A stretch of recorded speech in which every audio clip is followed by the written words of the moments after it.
The Confession Booth. Aced 1. The Confession. There are some secrets that should never be kept, and some that must be. My name is Father Michael O'Connor, 46 years old. Parish priest at St. Mary's Catholic Church in South Boston for the last 18 years. Before that, I was a different person. Michael O'Connor, the corporate lawyer, the man who valued winning more than truth, money more than meaning. Then, my sister died in a car accident caused by a drunk driver who got off on a technicality I'd taught him to exploit. I spent 6 months asking God why. Eventually, I stopped asking and started listening. The priesthood found me, not the other way around. People think being a priest is about preaching and blessing and standing at altars in gold vestments. But the real work happens in a wooden box barely bigger than a coffin, with a screen between you and the darkest parts of human nature. The confessional. I've heard thousands of confessions over 18 years. Adultery, theft, violence, hatred. Things that would make most people lose faith in humanity. But I never lost faith. Not once, until the confession that destroyed everything. It was a Tuesday evening in October. The church was empty except for Mrs. Delgado, lighting candles for her late husband, and old Tommy Brennan, sleeping in the back pew, like he did most nights. I was about to lock up when I heard the confessional door creak open. I sighed, walked to the booth, took my seat on the priest's side. Through the screen, I could see only shadows. "Bless me, Father, for I have sinned." A man's voice, calm, almost casual, middle-aged, educated. "It's been 15 years since my last confession."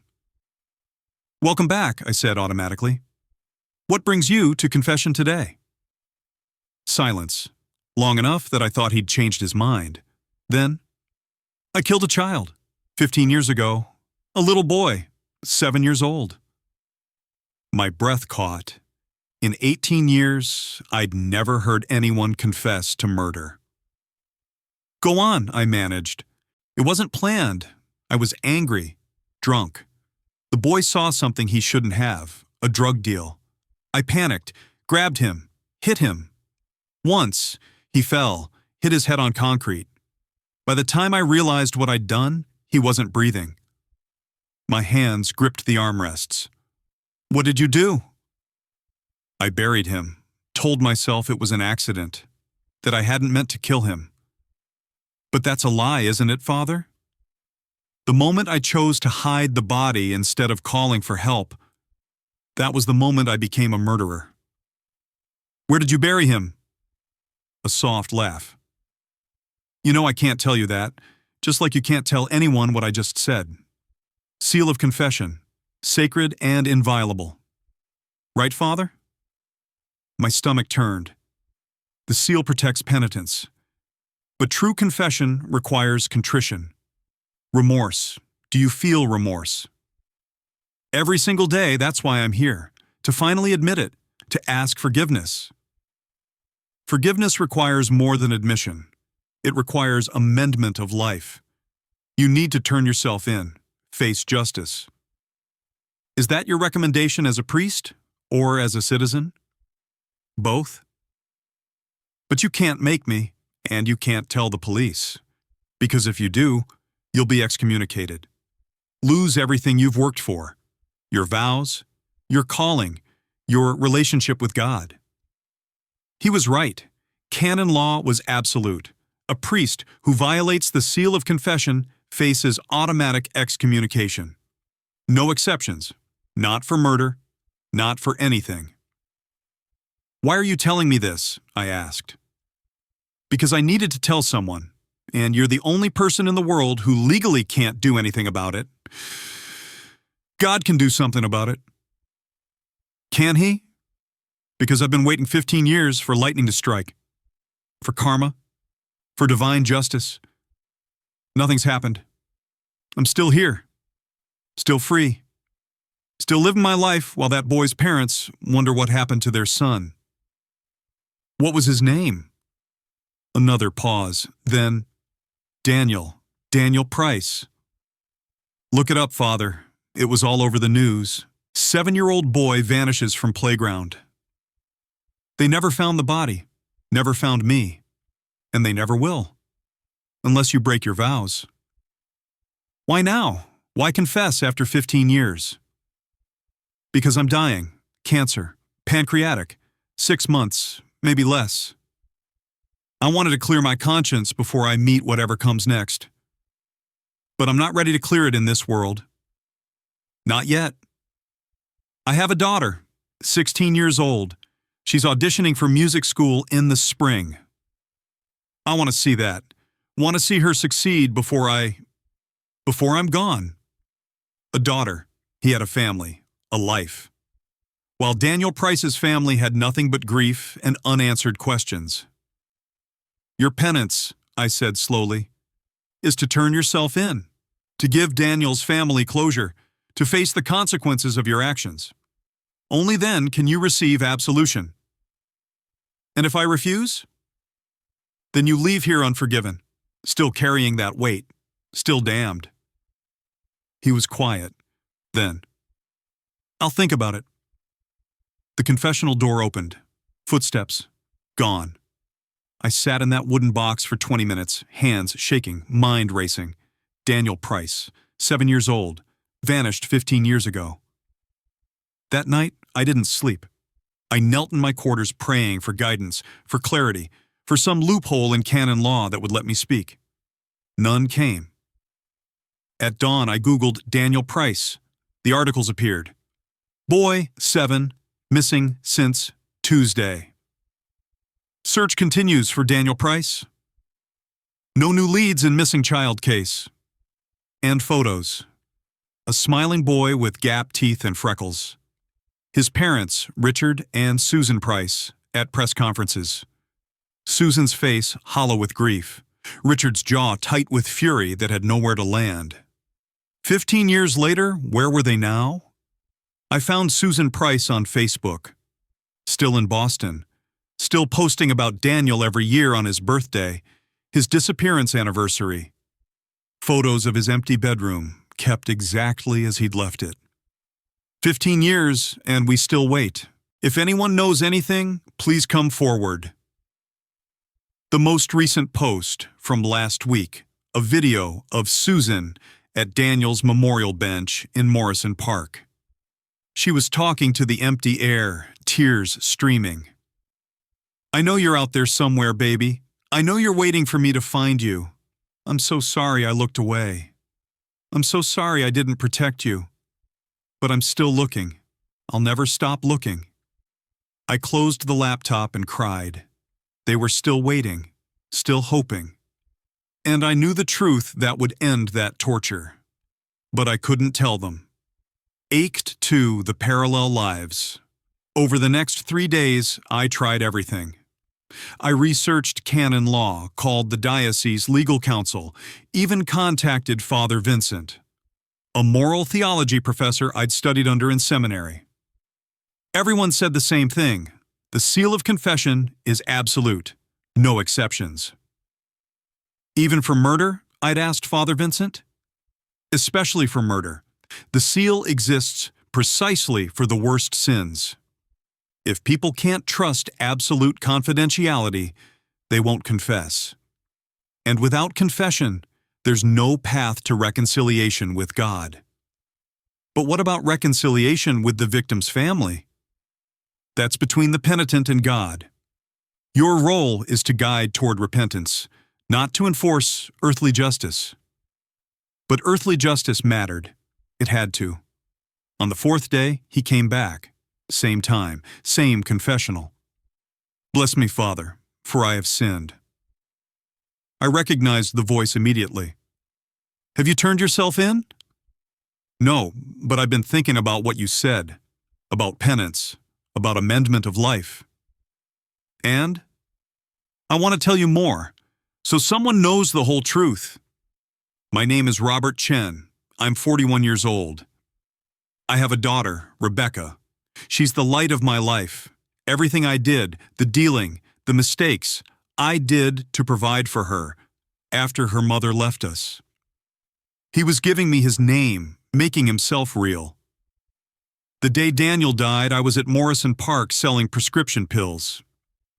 Oxy, mostly, to suburban moms who couldn't get prescriptions anymore. It was good money, easy, until Daniel saw the transaction. So you killed him for that? I grabbed his arm, pulled him behind the bathroom building, told him to stay quiet. He was scared, started crying. I panicked, put my hand over his mouth. He struggled. I hit him, just once, to stop the noise, but he fell wrong. Head hit the corner of the concrete building, made this sound. His voice broke. He stopped breathing. I tried CPR, didn't know what I was doing. Nothing worked. And I thought, if I call 911, I go to prison. Rebecca loses her father. So I wrapped him in my jacket, carried him to my van, drove to a construction site I knew about on Commonwealth Avenue. Night shift wasn't there yet. I buried him in the foundation trench. The pour was scheduled for the next morning. What building?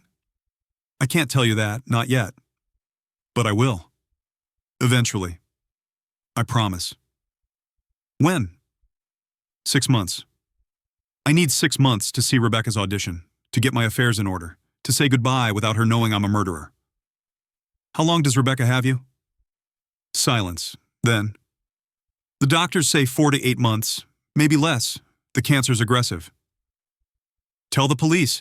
You might not even go to trial before I die? Maybe. But Rebecca would know. Everyone would know. Her father, the child killer. That's what she'd carry for the rest of her life. She'll carry the lie either way. At least the truth might bring closure to another family. In 6 months, I promise. April 15th. If I'm still alive, I'll turn myself in. If I'm dead, you can tell them then. The seal doesn't end with death, not definitively. Then check your canon law more carefully, Father. It's a gray area, and gray is all I'm asking for. 6 months. The door opened, gone. I sat there shaking. Robert Chen, 41, dying father. Daughter named Rebecca. And suddenly, he wasn't just a voice. He was a person. That made everything worse. That evening, my colleague Father Brendan found me in the sacristy, staring at nothing. Michael, you look terrible. What's wrong? Brendan was 52, kind, with the sort of gentle faith that made people trust him immediately.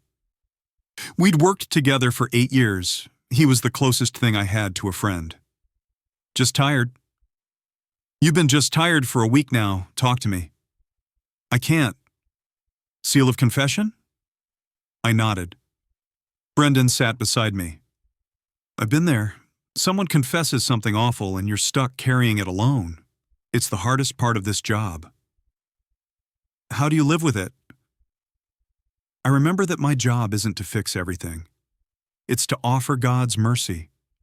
The rest is between them and Him. But what if God's mercy means someone else suffers? Brendan was quiet. Then you pray, and you trust that God sees what we can't. I wanted to believe that, but it felt like abandoning Daniel Price all over again. Over the next week, something strange started happening. I began researching Robert Chen, not to violate the seal, just to understand, to see if the confession was even true. I found him easily enough, construction contractor, South Boston address, daughter Rebecca at Boston Arts Academy. His business reviews mentioned he was reliable, but has been sick lately. Then I found Rebecca. Her school had a showcase video from last spring. She played violin, a piece by Mendelssohn, technically perfect, emotionally raw. The interviewer asked, "What drives your music?" Rebecca smiled. "My dad, he's been sick, but he comes to every performance. He says music is the one pure thing in the world, that it can't be corrupted. I play for him. I watched that video 3 times. This girl had no idea her father was a murderer, that her college dreams were being paid for with blood money. And I hated that I felt sympathy for Robert Chen. Meanwhile, I started visiting Morrison Park, stood where Daniel had disappeared. The playground equipment was newer now, but the bathroom building was the same. Concrete block, sharp corners. I imagined it. A child's head hitting that corner. The sound Robert described. The way Daniel would have fallen. Then I went to Commonwealth Avenue, walked past various construction sites from 2010, trying to figure out which one. But without an address, it was impossible.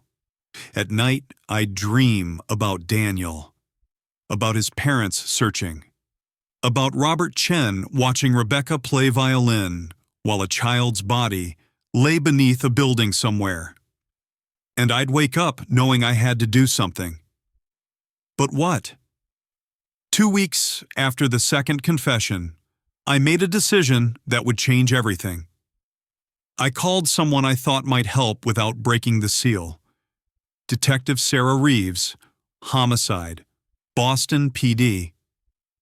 We'd met 5 years ago at a community outreach event. But what I didn't know then, what I learned, researching her online, was why she'd become a detective. Her younger sister, Emily, had been abducted 20 years ago. Age 9, never found. We met at a diner in Cambridge. Sarah was 43, with tired eyes that had seen too much. She ordered coffee, black, and got straight to business. "Your call sounded urgent, Father. What's this about?" "The Daniel Price case." Her expression shifted, guarded. "That's before my time, but I know it. Every cop in Boston knows it. Why are you asking?" "The family. I've been thinking about them, wondering if there's any way to give them closure. After 15 years, no new evidence, no witnesses, no body. That case is dead, Father. Probably always will be. But if new evidence appeared?" "What kind of evidence?" I couldn't tell her, but maybe I could guide her. Hypothetically, if someone knew where the body was, but couldn't say how they knew, could the police act on anonymous information? Sarah's eyes narrowed. "Father, do you know something about this case?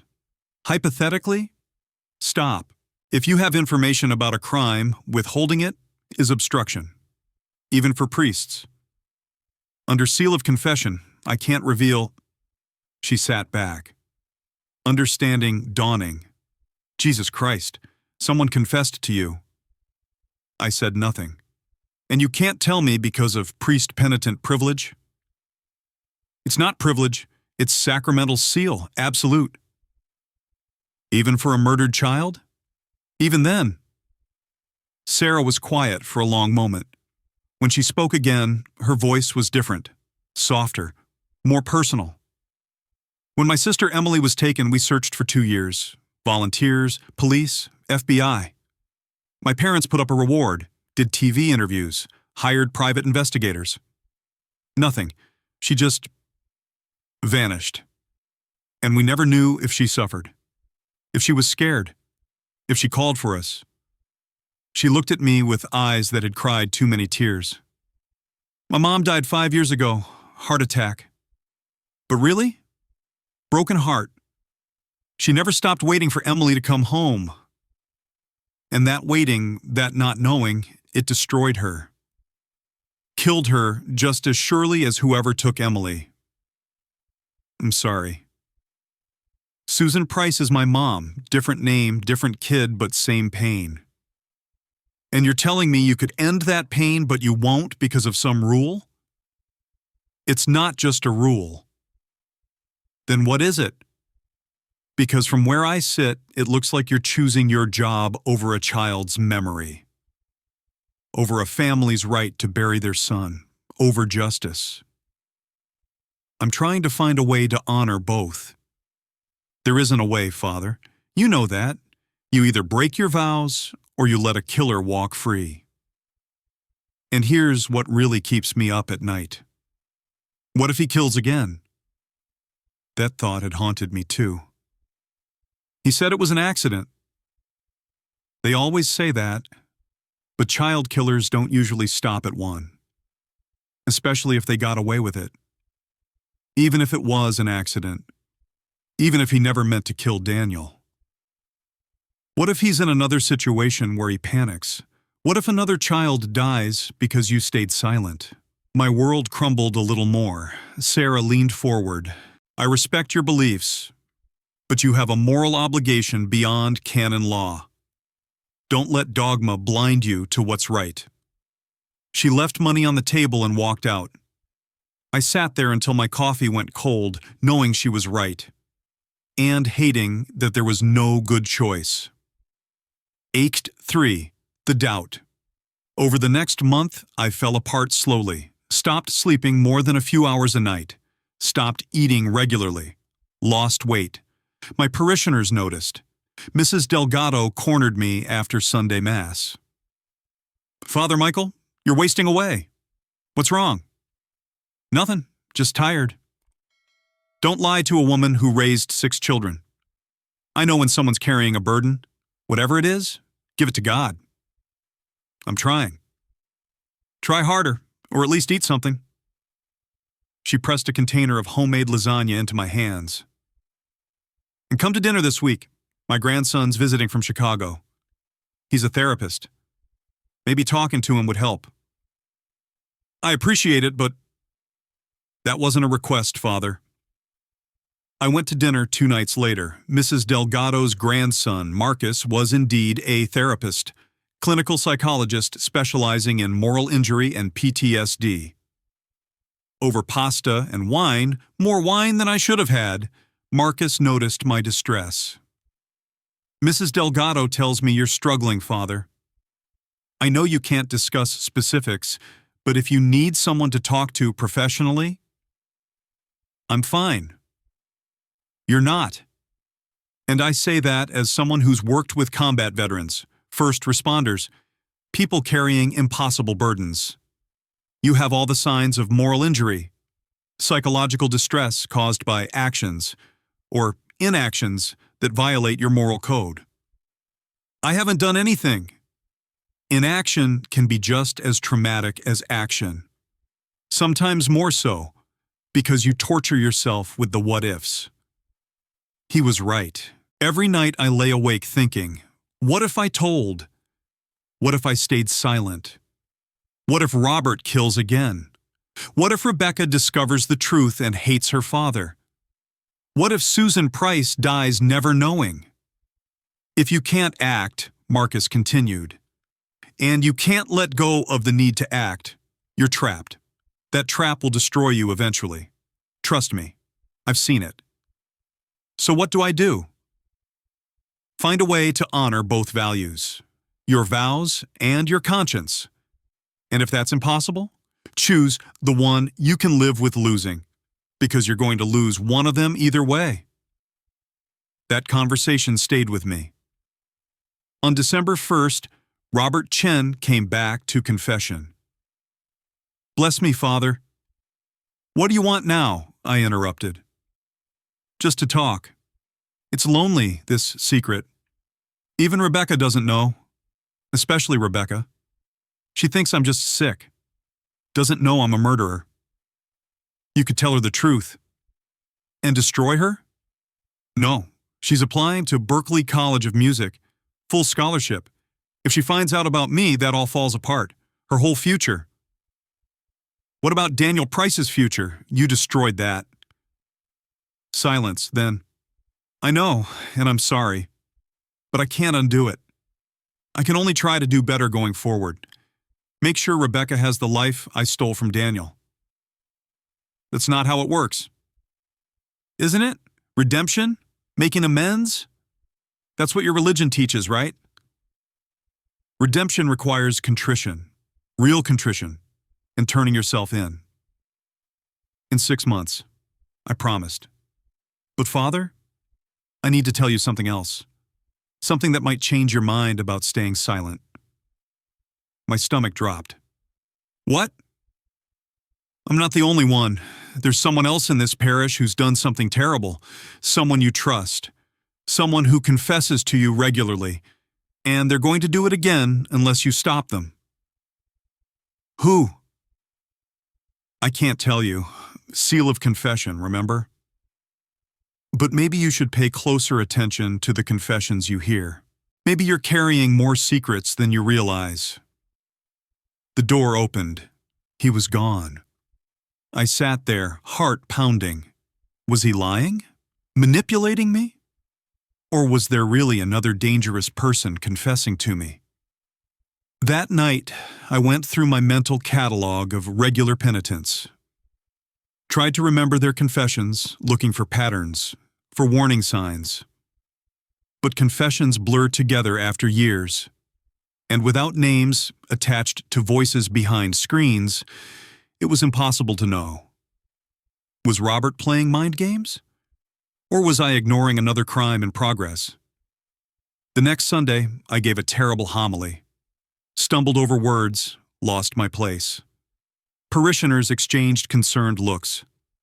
After Mass, Father Brendan pulled me aside. Michael, this has gone too far. You're falling apart. You need to take a leave of absence. Go on retreat. Rest. I can't leave right now. That's not a suggestion. I've already spoken to the bishop. You're taking 2 weeks at St. Benedict's Monastery in Vermont, starting tomorrow. But no arguments. You're no good to this parish if you're broken. The bishop confirmed it. Mandatory retreat. No phone, no internet. Just prayer and silence. I went. Not because I wanted to, because I had no choice. Act 4, the breaking point. The monastery was deep in Vermont mountains, surrounded by snow and silence.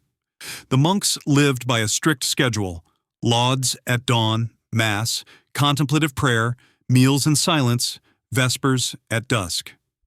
For the first 3 days, I tried to pray. But every time I closed my eyes, I saw Daniel Price's face, Susan Price crying at his memorial bench, Rebecca Chen playing violin, unaware. On the 4th day, I met with the retreat master, Father Thomas, 80 years old, gentle, with eyes that had seen everything. Tell me what's troubling you, Michael. I couldn't tell him the specifics, but I could tell him the shape. I'm bound by the seal of confession. Someone told me something terrible. Something that could bring justice to a grieving family, but I can't tell anyone, and it's destroying me. Father Thomas was quiet for a long time. Then, the seal is sacred, but it's not meant to be a torture device. If maintaining it causes you spiritual harm, perhaps you need to re-examine your understanding. Canon law is clear. Canon law is human interpretation of divine will. Sometimes humans get it wrong. God doesn't demand we carry unbearable burdens. Christ's yoke is easy, his burden light. Are you saying I should break the seal? I'm saying you should discern what God is actually asking of you. Not what the church says, but what your conscience, formed by prayer and study, tells you is right. And if my conscience says break the seal, then you face the consequences with a clear heart. Excommunication is a human punishment, Michael. It can't separate you from God's love. That night, I couldn't sleep. I walked the monastery grounds under a sky full of stars, praying desperately for guidance. And then it happened. Not a voice, not a vision, just a sudden, crystalline clarity that felt like grace. I gave you a conscience for a reason. Use it. I stood there in the snow, tears freezing on my face, finally understanding. The seal was created to protect the vulnerable, to give people a safe space to confess. But when protecting one person's confession means abandoning another person's justice, when following the letter of the law betrays its spirit, then something was wrong. Not with the seal itself, but with how I was applying it. I left the monastery the next morning, against advice, against orders, because I'd finally made my choice, but before I could act, everything changed. I got a call from Father Brendan. His voice was shaking. "Michael, you need to come back, now." "What happened?" "A child is missing, 8-year-old girl, Emma Rodriguez. Vanished from Morrison Park yesterday. Same area as Daniel Price. Same circumstances." "No, God, no." "Is it? I don't know, but the police want to talk to you. Sarah Reeves specifically asked for you." I drove back to Boston, breaking every speed limit. Arrived at the station to find Sarah waiting. "Father O'Connor, we need to talk about Daniel Price, about Morrison Park, about whether the person who confessed to you could be involved in Emma Rodriguez's disappearance." "I don't know. I haven't heard from him in weeks. He could be dead by now. Or he's escalated, or someone else is mimicking his crime. Either way, a little girl has maybe 48 hours. After that, statistically, she's dead. So I'm going to ask you one more time. Tell me what you know, all of it, now." I looked at her, at the desperation in her eyes, the same desperation her mother must have felt when Emily vanished, and I made a decision. "His name is Robert Chen, 41, dying of pancreatic cancer. Lives in South Boston with his daughter Rebecca. He confessed to killing Daniel Price, but he said it was an accident. One time, I don't think he'd take another child." Sarah was already on her radio. "Run background on Robert Chen, South Boston, age 41. I want everything, now." She turned back to me. "You just broke the seal, Father. You know that." "I know." "Why now?" "Because I'd rather answer to God for breaking my vows than for letting another child die." "Does Chen know where Emma is?" "I don't know. I need to find him. Talk to him." "Absolutely not. You stay here. We'll bring him in. He won't talk to you. He'll lawyer up, but he might talk to me. He thinks we have a relationship, trust. Let me try." Sarah considered then. "You have 1 hour, then we go in tactical." She gave me Robert's address. I drove there, praying Emma Rodriguez was just lost, just scared, just needing to be found. Please God, not another child.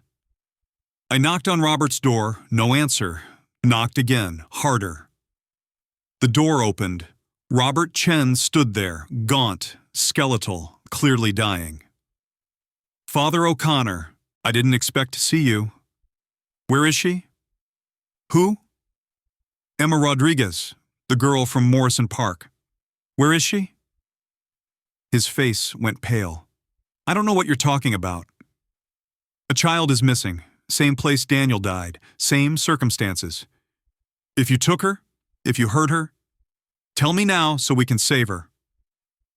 "I didn't touch her. I haven't been out of this house in 2 weeks. Check with my hospice nurse. She's here every day." "Then who did?" "You said there was someone else. Someone in my parish. Who is it?" Robert stared at me. "I was bluffing, trying to make you paranoid. There's no one else." "You're lying." "I'm dying. I don't have the energy to lie. Emma Rodriguez has nothing to do with me. I swear on my daughter's life." I believed him, and that was somehow worse, because if Robert didn't take Emma, who did? I called Sarah, told her Robert wasn't involved. She sent officers to verify anyway, but his alibi checked out. Hospice nurse confirmed he'd been bedridden for days. 6 hours later, Emma Rodriguez was found, alive. She'd wandered into the woods, chasing a dog, got lost, spent the night in a maintenance shed. Hypothermic but unharmed. Not an abduction, not murder, just a terrified family and a child who'd made it home. I felt relief so intense I collapsed. But the relief was temporary, because I'd broken the seal, revealed Robert's name, told police about his confession, and that meant consequences I could no longer avoid. Act 5, The Choice. The diocese called the next morning, Bishop Morrison's office, formal tone. Father O'Connor, we need to speak with you regarding a canonical matter. Tomorrow, 9 a.m. Don't be late. They knew. The police must have reported that I'd revealed confession information. That night, I went to Father Brendan. I need you to hear my confession. We went to the confessional, roles reversed. Bless me, Father, for I have sinned. I broke the seal of confession, revealed a penitent's identity to police. I'm about to be excommunicated, and I need you to understand why. I told him everything. Daniel Price, Robert Chen, the months of torture, Emma Rodriguez, my decision. When I finished, Brendan was silent for a long time. Michael, if you're excommunicated, you lose everything. Your vocation, your pension, your home. Are you prepared for that? No, but I'm less prepared to live knowing I could have helped and didn't. What if you're wrong? What if the seal exists for reasons beyond our understanding? Then I'll answer to God for that. But at least I'll answer having tried to do the right thing. Brendan sighed. I can't give you absolution for this. The bishop has to handle it. But I can tell you, whatever happens, you're my brother. That doesn't change. Even if the church condemns me, the church is made of humans. Humans make mistakes. I don't think God will condemn you for choosing mercy over rules. That conversation gave me strength for what came next. The next morning, I put on my clericals and drove to the diocesan office. Sat across from Bishop Morrison. Father O'Connor, you've broken the seal of confession, revealed information to civil authorities. Under Canon 1388, this carries automatic excommunication. Do you understand? Yes, Your Excellency. Do you have anything to say in your defense? Only this, I chose human life over human law. If that damns me, I accept it, but I'd make the same choice again. The bishop studied me. The Church has protected the seal for 2,000 years. It's foundational to our sacramental life. By breaking it, you've damaged something sacred. With respect, Your Excellency, Daniel Price's life was sacred too. And his family's suffering matters. I couldn't ignore that to protect a legal principle. It's not just legal, it's theological. Then maybe our theology needs examination. If following God's law means abandoning God's children, something's wrong. Bishop Morrison's expression hardened. The excommunication is effective immediately. You're dismissed from St. Mary's. You're forbidden from celebrating sacraments or representing yourself as a priest. You have 24 hours to vacate the rectory. Do you understand? I understand. Then we're done. May God have mercy on your soul. I stood, removed my collar, placed it on his desk. Just Michael O'Connor again, not Father. As I walked out, I ran into Father Brendan in the hallway. Michael, it's done. I'm out. I'm sorry. Don't be. This is my choice. What will you do? I don't know yet, but I'll figure it out. Brendan pulled me into a hug. The parish will miss you. I'll miss you. I'll miss this too. But I'd miss my soul more if I'd stayed silent. That afternoon, I called Sarah Reeves. It's Michael. I'm ready to give you everything I know, officially. Are you sure? Because once it's on record, I'm sure. Robert Chen confessed to killing Daniel Price. He buried the body at a construction site on Commonwealth Avenue. I don't have the exact address, but it was a building poured in October 2010. He said the foundation was deeper than code required. That should narrow it down. We'll pull permits for every construction project that month. If you're right, we'll find it. And Sarah, when you find Daniel, tell his parents I'm sorry it took so long, that I tried to honor both my vows and their son. But in the end, their son mattered more. I'll tell them. The next day, the story broke. Human remains found at Boston Building. By evening, remains identified as missing child Daniel Price. National coverage. Susan and Richard Price on TV, crying, finally having closure, and buried in later reporting. Anonymous religious source led police to discovery. The diocese tried to keep my name quiet, but word spread. Within days, everyone knew. Father Michael O'Connor had broken the seal to solve a murder. Reactions split down the middle. Some called me a hero, others a traitor to the church. Online debates raged. Should priests be able to report crimes? Is the seal of confession outdated? I had no answers. Only the certainty that I'd followed my conscience. Now I just had to live with the consequences. Act 6. The Reckoning. Finding Robert Chen proved harder than I expected. Police had the body. But my testimony about the confession was inadmissible, protected by law even though I'd violated church law. So Daniel's body was recovered. His family got closure. But legally, there was no suspect. I spent weeks researching cancer patients at area hospitals, construction workers from 2010, men in their 40s with teenage daughters. The overlap was tiny, but I found him. Robert Chen, 41, contractor, pancreatic cancer, stage 4. Daughter Rebecca, 16, Boston Arts Academy. I watched his house for 3 days. On the 4th, I knocked. A thin man answered, gaunt, dying. Can I help you? Robert Chen? His face went white. Father O'Connor, I heard what you did, that you broke your vows. I did, for Daniel Price, for his family. And now what? You want me to turn myself in? I want you to do the right thing, for your daughter, so she doesn't grow up carrying your secret. My secret dies with me, she'll never know. You think she won't sense it? The guilt you're carrying? Children always know when their parents are hiding something. Get off my property. You said you wanted to make it right. Here's your chance. I lied.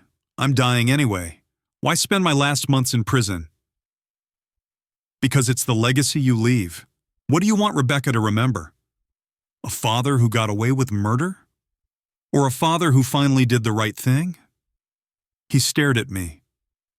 The right thing destroyed you. Why would I follow your example? Because I can sleep at night now, can you? He slammed the door. I left, defeated. But 2 days later, Sarah called. Robert Chen just turned himself in, full confession. Told us where he buried Daniel, how it happened, everything. He's pleading guilty. I sat down hard. Why? He said his daughter asked what he wanted on his gravestone, and he realized he didn't have an answer, so he's giving her one. He tried to make it right. 6 weeks later, I attended Robert's sentencing. He pled guilty to involuntary manslaughter. 2 years, symbolic, given his prognosis. Susan Price gave the victim impact statement.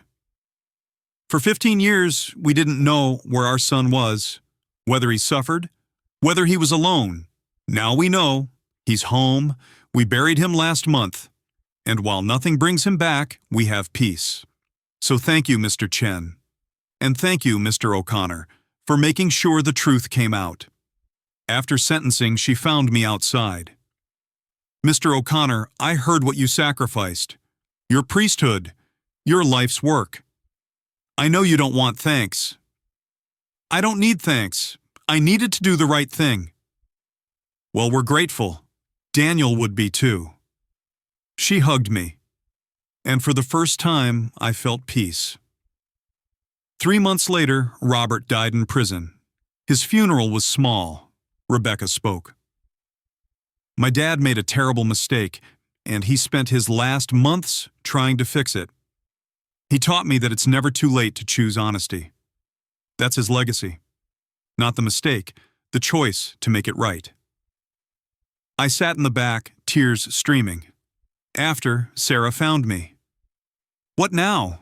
You can't go back to being a priest. No, but I can still help people. I'm thinking victim advocacy. Counseling families through the system. You miss it? The priesthood? Every day, but I don't regret leaving. Some things are more important than comfort. I started volunteering at a victims advocacy center, helping families navigate grief, justice systems, impossible choices. One day, a young priest came to see me. Father Luis, mid-30s, clearly struggling. Mr. O'Connor, I need advice. Someone confessed something terrible to me. A crime, and I don't know what to do. I looked at him, at the anguish in his eyes. The same anguish I'd carried. I can't tell you what to do. Only you can make that choice. But you broke the seal. You sacrificed everything. Was it worth it? Yes. But that doesn't mean it's the right choice for everyone. You have to discern what your conscience demands, and then live with it. What if I choose wrong? There is no wrong choice, only the one you can live with. He left. I never found out what he decided. 1 year after breaking the seal, I received a letter from the Vatican. A cardinal I'd studied under. Michael, what you did violated canon law. But I wonder if it honored a higher law. You chose human life over human tradition. I can't officially approve. But personally, I think you made the right choice. And I think God knows it too. I framed that letter, reminder that rules aren't everything. 2 years later, legislation was proposed. Clergy Mandatory Reporting Act. Fierce debate.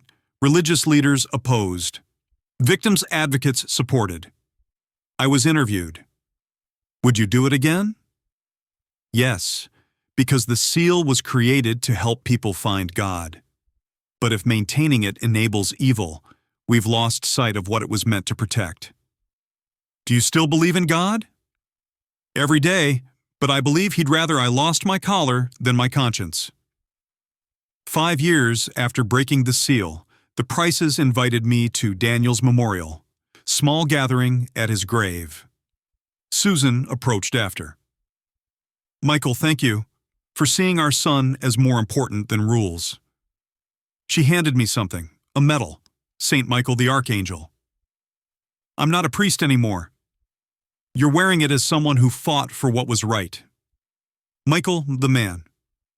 I put it on, and the weight I'd carried for 5 years finally lifted. Some decisions take years to understand. I knew, standing in that confessional 5 years ago, that I'd have to choose. I chose conscience, lost the collar, kept my soul. That's a trait I can live with. But late at night, I still wonder, what if there'd been another way? And I have no answer, only the certainty that in that moment, with that choice, I did what I believed was right. And sometimes, that has to be enough.